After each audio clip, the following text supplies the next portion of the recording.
Num canto esquecido do Kentucky rural, em 1919, nascia um menino que marcaria para sempre a história do cristianismo moderno. Seu nome, William Marion Branham. Filho de pais humildes, numa cabana de madeira sem janelas de vidro, sua chegada ao mundo não chamou a atenção, pelo menos não da terra. Mas dizem que, naquele exato momento, uma coluna de luz entrou pela janela da cabana e pairou sobre o recém-nascido.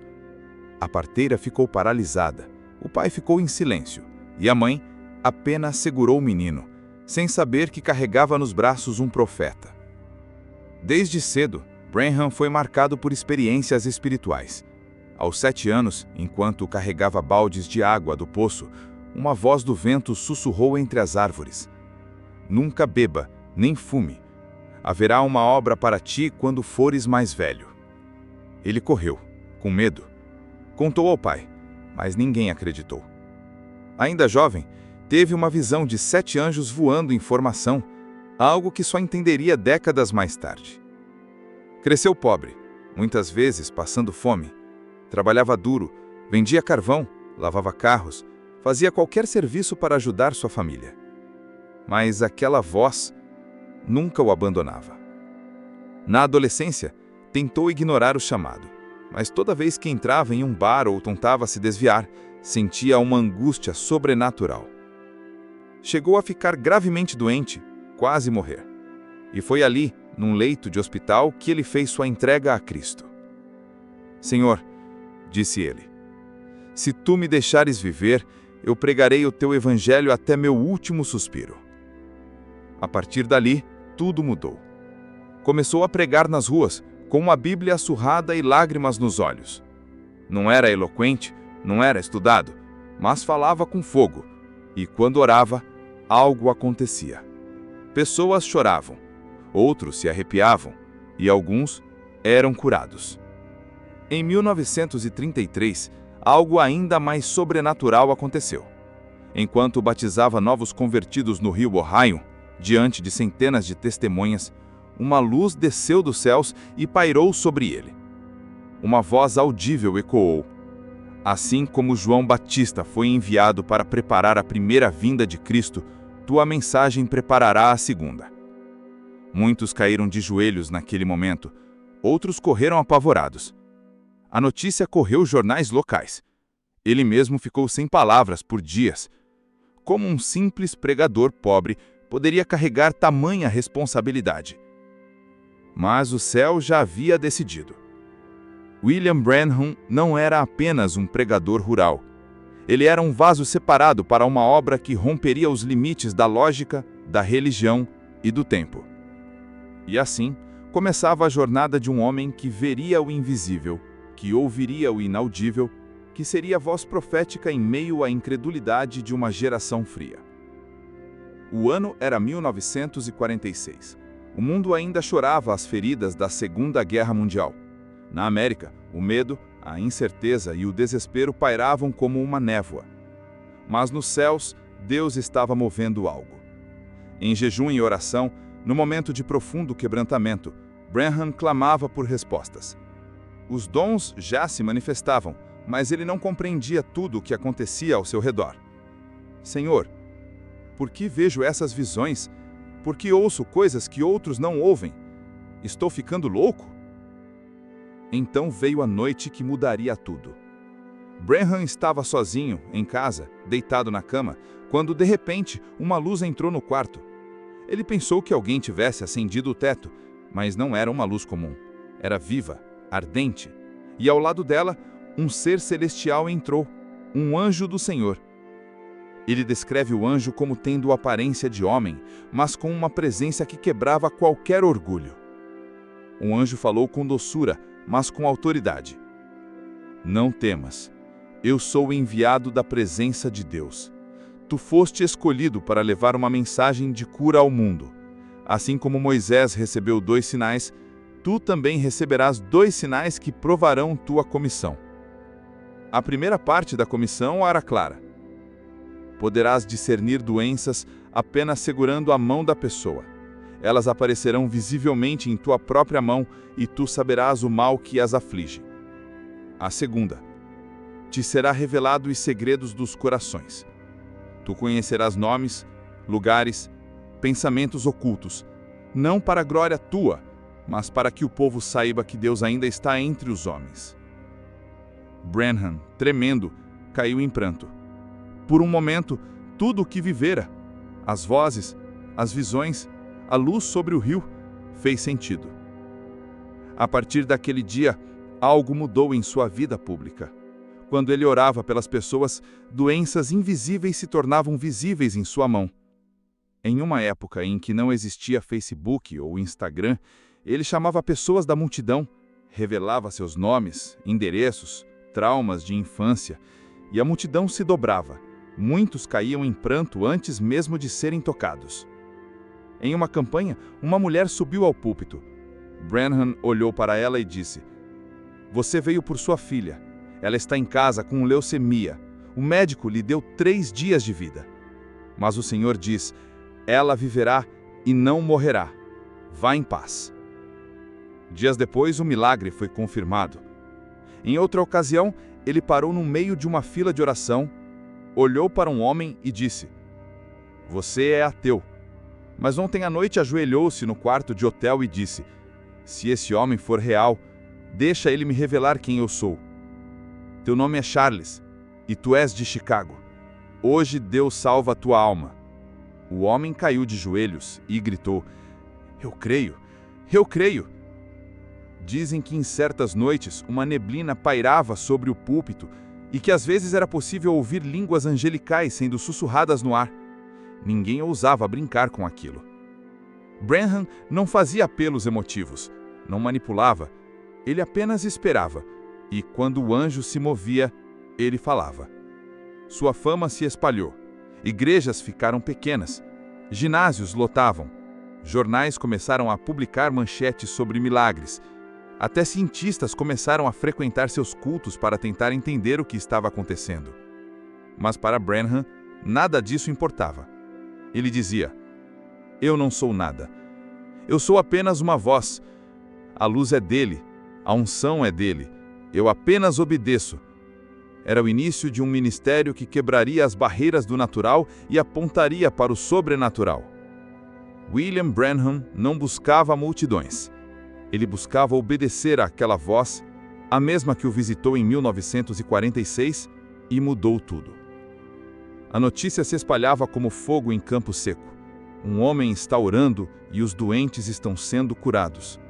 Não era mais um pregador carismático, não era apenas emoção coletiva. Era algo que rompia o natural e tocava o invisível. William Branham começava a percorrer os Estados Unidos, depois o mundo, em cruzadas onde milhares se reuniam não para ver um show, mas para encontrar o Deus que cura. Suas reuniões lotavam auditórios, ginásios, barracões de lona improvisados, filas se formavam ainda de madrugada, carros vinham de outros estados, enfermos em cadeiras de rodas, cegos sendo guiados, mães com filhos em fase terminal, o povo vinha, com fé e esperança nos olhos.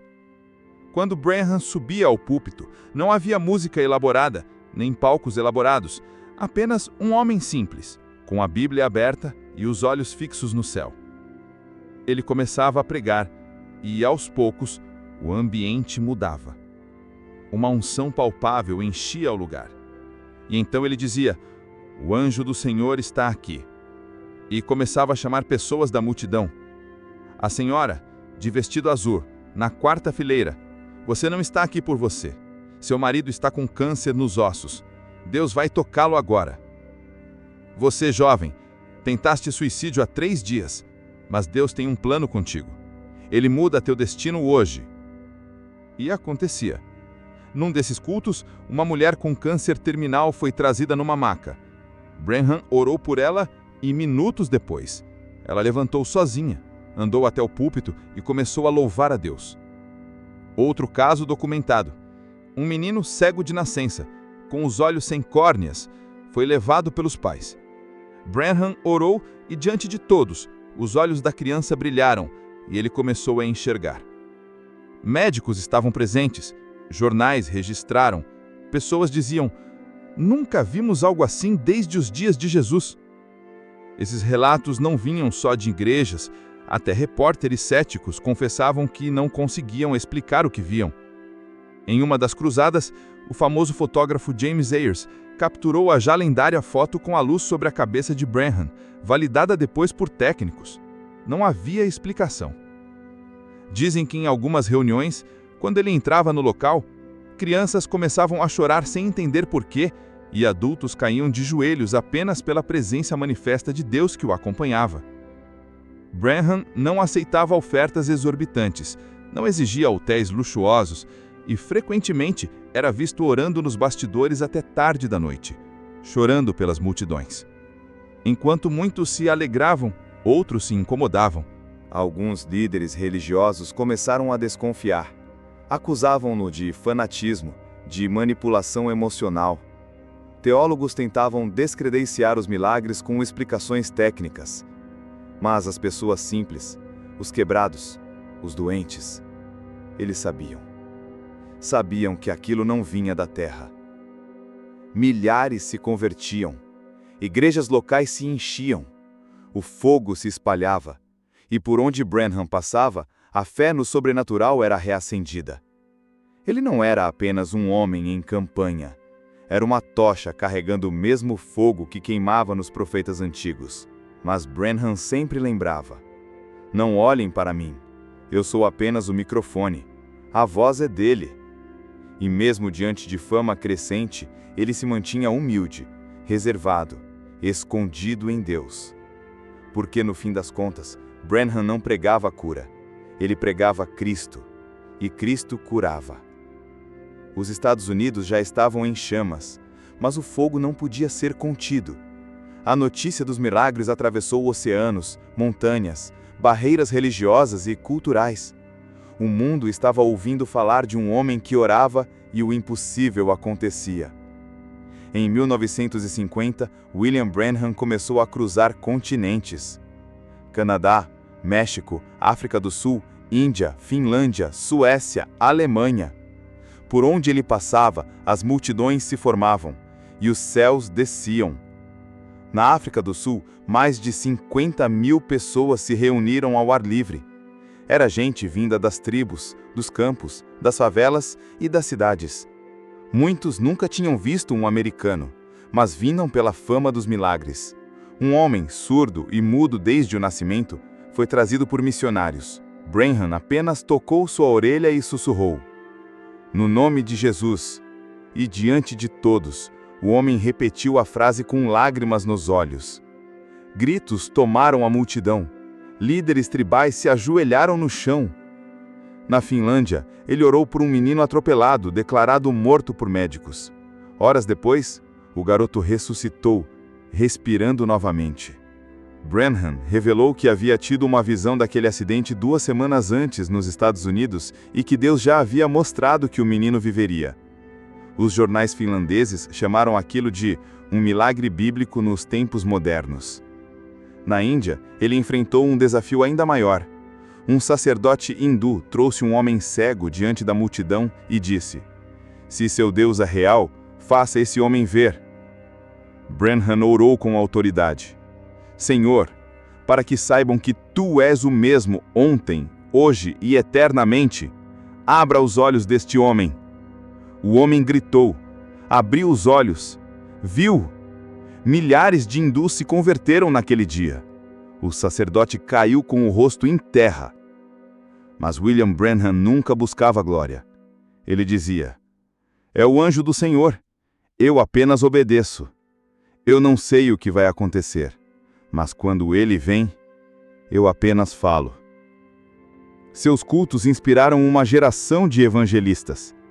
T.L. Osborne, Oral Roberts, Tommy Hicks, A.A. Allen, Morris Cerullo, todos, direta ou indiretamente, foram influenciados por Branham. O que antes era raro, curas, palavras de conhecimento, sinais visíveis, agora se espalhava por toda uma geração que cria que o Deus dos atos ainda agia. Branham não fundou uma denominação, não construiu impérios, não vendia promessas. Ele apenas ia onde Deus mandava, e o céu o seguia. Dizem que em alguns aeroportos, quando ele desembarcava, as pessoas se prostravam sem saber por quê, sentindo um peso invisível de glória no ar. Dizem que em certos cultos, quando ele erguia a voz, era como se a atmosfera ficasse densa e o temor do Senhor enchia o ambiente. Branham dizia: o Evangelho é poder, e se não há poder, não é o Evangelho completo. Ele não fazia teologia complicada, mas quando orava, o espírito de enfermidade saía. Quando apontava, o pecado era exposto. Ele tinha apenas o ensino da vida, mas o céu confirmava cada passo. E assim, um homem sem diplomas, sem fama política, sem estrutura, estava abalando nações inteiras, apenas com oração, fé e obediência. O tempo passou. As multidões aumentaram. Os testemunhos se multiplicaram. A fama de William Branham já havia ultrapassado os círculos evangélicos. E mesmo assim, ele continuava o mesmo homem simples, quebrantado e escondido em Deus. Não era raro vê-lo ajoelhado por horas antes de uma campanha. Ele não confiava em carisma. Não confiava em métodos. Se o anjo não estiver lá, eu não prego, porque sem ele, sou apenas um homem. E quando o anjo vinha, o invisível se manifestava. Em alguns encontros, a atmosfera se tornava tão carregada da presença de Deus que as pessoas começavam a chorar antes da pregação. Não era emoção, era convicção. Pecados escondidos eram revelados. Corações frios eram quebrados. Você, mulher, está em pecado. Deus te chama ao arrependimento. Tua filha está doente aqui, mas o Senhor só a curará se teu coração for restaurado primeiro. E ela caía em prantos, confessava. A filha era curada. Branham não ministrava para entreter. Ministrava como quem via, como quem ouvia, como quem sabia. Diziam que às vezes ele parava no meio da pregação e ficava em silêncio por minutos, porque estava ouvindo algo no céu. Em uma cruzada, uma jovem foi trazida com uma doença de pele degenerativa, que deixava seu rosto coberto de crostas abertas. Branham orou uma única frase. Na frente de todos, a pele da moça começou a se renovar. Ali, no púlpito, ao vivo, diante de médicos. Gente desmaiou, outros caíram de joelhos. Foi impossível negar. Deus estava ali. Outro relato. Um homem carregado por amigos, completamente paralisado. Branham olhou e disse: Senhor, se eu sou o teu servo, que este homem caminhe agora. E o homem pulou da maca, começou a correr ao redor do altar. A multidão gritou como no dia do Pentecostes. Apesar de tudo, Branham nunca se considerava especial. Ele se recusava a ser chamado de profeta em público. Nunca usava títulos pomposos. Nunca se colocava no centro. Eu sou apenas um eco. O som vem do céu. Eu só repito. Recusava dinheiro em excesso. Preferia dormir em casas simples a hotéis de luxo. E sempre dizia: não olhem para mim. Eu sou nada. É Cristo. Sempre foi Ele. Ele não era apenas um homem de dons. Era um homem de temor. Temor de dizer algo fora do tempo. Temor de tocar a glória que era só de Deus. Temor de que o povo o colocasse onde só Cristo deveria estar. Em seus últimos anos de ministério, a unção era tão evidente que às vezes as pessoas caíam ao passar perto dele. Dizem que em um culto no sul dos Estados Unidos, uma senhora incrédula zombava dele sentada na última fileira. Quando ele começou a orar, ela ficou paralisada na cadeira por horas. Saiu do culto convertida.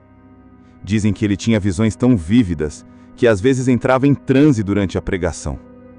Vozes celestiais, línguas angelicais, anjos visíveis a crianças, atmosferas onde até o som parecia silenciar.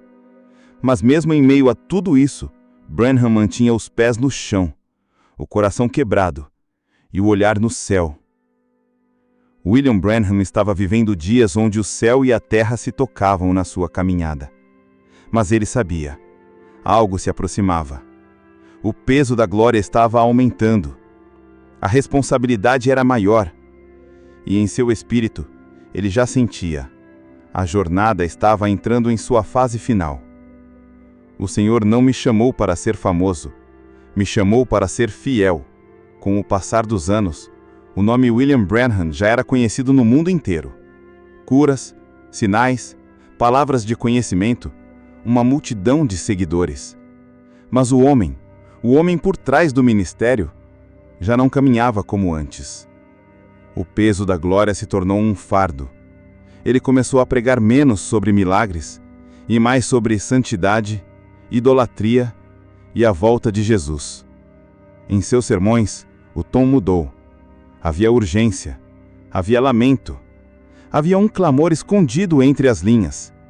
A igreja está se distraindo com os dons e esquecendo o doador. Branham começou a denunciar a carnalidade do púlpito, a vaidade dos ministros e a busca por fama no meio pentecostal. Estamos tentando fazer o Espírito Santo se encaixar em nossos programas, mas ele não será manipulado. Ou nos rendemos, ou ele se retira. Alguns se ofenderam, outros se afastaram. Muitos líderes passaram a criticá-lo duramente, mas ele não recuava. Começou a pregar mensagens duras como a Era de Laodiceia, denunciando a mornidão da igreja moderna. O